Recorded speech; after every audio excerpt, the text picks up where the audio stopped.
ஒரு கவிதை ஒன்று இடம்பெற இருக்கிறது. இந்த கவிதையினை வழங்குவதற்காக 93ஆம் ஆண்டு சாதாரண பிரிவைச் சேர்ந்த ஃபஹ்மியா ஷரீஃப் அவர்களை அன்போடு அழைக்கிறோம் இந்த கவிதையினை வழங்குவதற்காக. பிஸ்மில்லாஹிர் ரஹ்மானிர் ரஹீம். அவையோர்கள் அனைவருக்கும், அன்பான ஆசான்களுக்கும், சிறப்பான தோழமைகளுக்கும் சலாம் கூறி ஆரம்பித்தேன் என் கவியை. காத்தாங்குடி நகரத்தில் ஆத்தங்கர ஓரத்தில் மேற்குப்புற வீதியில் அல்ஹிரா கலை கூடத்தில் கடும் ஆரவாரமாங்க காலையில் என்ன என்று பொடி நடையா நானும் தான் போய் பார்த்தேன். பள்ளியில படிச்சவக படபடையா வந்தாக, படிப்பிச்ச ஆசான்களும் பெருமளவில் வந்தாக. எல்லோரும் முகத்திலையும் ஏராள சந்தோஷங்கா. ககுத்தான் கிளையாறு ஆத்தால வந்தாகலாம். அழகான சின்ன பள்ளி அறிவுக்காய் அல்ஹிராவும் ஆத்தோரம் அமைச்சாகலாம். அடுக்கடுக்கா எங்க மூத்தம்மா ஆறுதலா சொன்ன கதை அரைஞ்சி வச்ச ஆணி போல புரிஞ்சிதுகா ஆழ்மனசில். அரைஞ்சி வச்ச ஆணி போல பதிஞ்சிதுகா ஆழ்மனசில். 5 வயசு ஆகையில அபூபக்கர் மாமா வந்து பிஞ்சி இவள் கைய பிடிச்சி பள்ளியில சேர்த்தாக. அழுது கண் சிவந்து அறிவறியில் வந்தமர்ந்தா தயா டீச்சர் வந்தாக. ஆரத்தழுவி கொண்டாக. தயா டீச்சர் வந்தாக, ஆரத்தழுவி கொண்டாக. அன்றிருந்த பள்ளி தடங்கள் இன்று மட்டும் நினைவிருக்கு.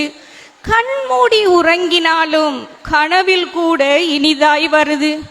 பள்ளி தலைவாசல் தாண்டி வந்தா நடுவழியில் தண்ணீர் தொட்டி, நீர்த்தாரை பூவாய் கொட்டும் சிறு மீன்கள் தாமரை முட்டும். நீர்த்தாரை பூவாய் கொட்டும் சிறு மீன்கள் தாமரை முட்டும். அரைச்சுவரால் மறித்தமைத்த அழகான வகுப்பறைகள். ஆத்தங்கர ஓரத்திலே ஆசைக்காய் ஒரே ஒரு மாடியற. ஆடிப்பாட அரங்கு ஒன்று அதிபரறை அருகிலுண்டு. பச்சை பசேல் மைதானம் பார்க்க பரவசங்கா. பச்சை பசேல் மைதானம் பார்க்க பரவசங்கா. மழை வந்தால் ஆறு வரும், வேலி தாண்டி வெள்ளம் வரும். காலுறையில் மீன் பிடித்து கண்ணாடி போத்தலில் சேர்த்த காலம்தான் மீண்டிடுமோ, இல்லை வரும் கனவாய்த்தான் தேய்ந்திடுமோ. காலம்தான் மீண்டிடுமோ, இல்லை வெறும் கனவாய்த்தான் தேய்ந்திடுமோ. இடைவேளை மணி அடித்தால் ஆஜராவார் நம் வகுப்பு தலைவர். ஐங்கோண பிஸ்கட் பேக்கு அமுத சுரபியாய் அவர் கையில் இருக்கும். கோப்பையால் அளந்தெடுத்து கொடுத்து செல்வார் அனைவருக்கும்.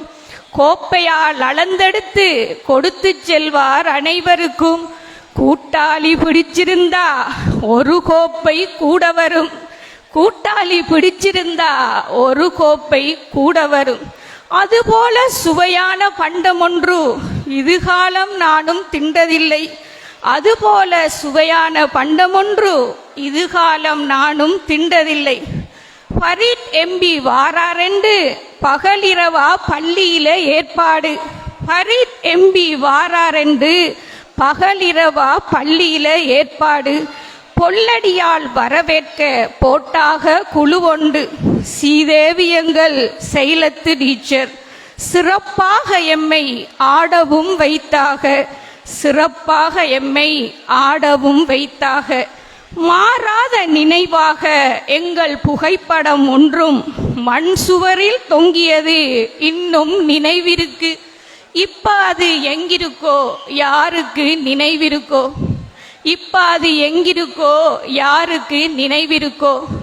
ஸ்காலர்ஷிப் வகுப்படுத்த எம்எச் சரும் கலகலப்பாய் கல்வி தந்த அசீஸ் சாரும், கனிவான கணிதம் தந்த இஸ்மாயில் சாரும், இன்னும் ஆயிரம் ஆயிரமாய் அத்தனை ஆசான்களும் உங்கள் பெயர் சொல்ல புறப்பட்டால் போதாது நாளொன்று, மாதங்கள் பல வேண்டும், மறவாமல் அனைவரையும் புகழ வேண்டும்.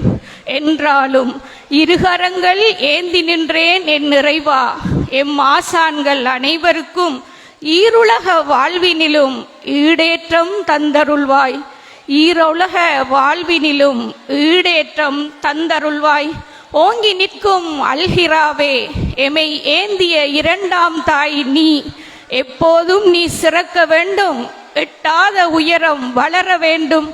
எத்தனையோ பதவிகளை இன்று நாம் வகித்தாலும் நீ போட்ட அறிவு பிச்சையில்தான் அத்தனையும் வந்ததம்மா, நீ போட்ட அறிவு பிச்சையில்தான் அத்தனையும் வந்ததம்மா. உலகளவு நினைவிருந்தும் ஒன்றிரண்டை பகிர்ந்து கொண்டேன். அன்பான ஆசான்கள், அழகான நண்பர்கள் அனைவருக்கும் என் பிரார்த்தனைகள். கனிவோடு விடை பெற்றேன், என் கவியை தயை கூர்ந்து ஏற்றிடுவீர்.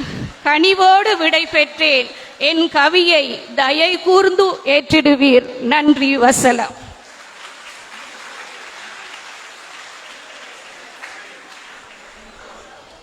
சிறப்பான கவிதை ஒன்றை வழங்கிய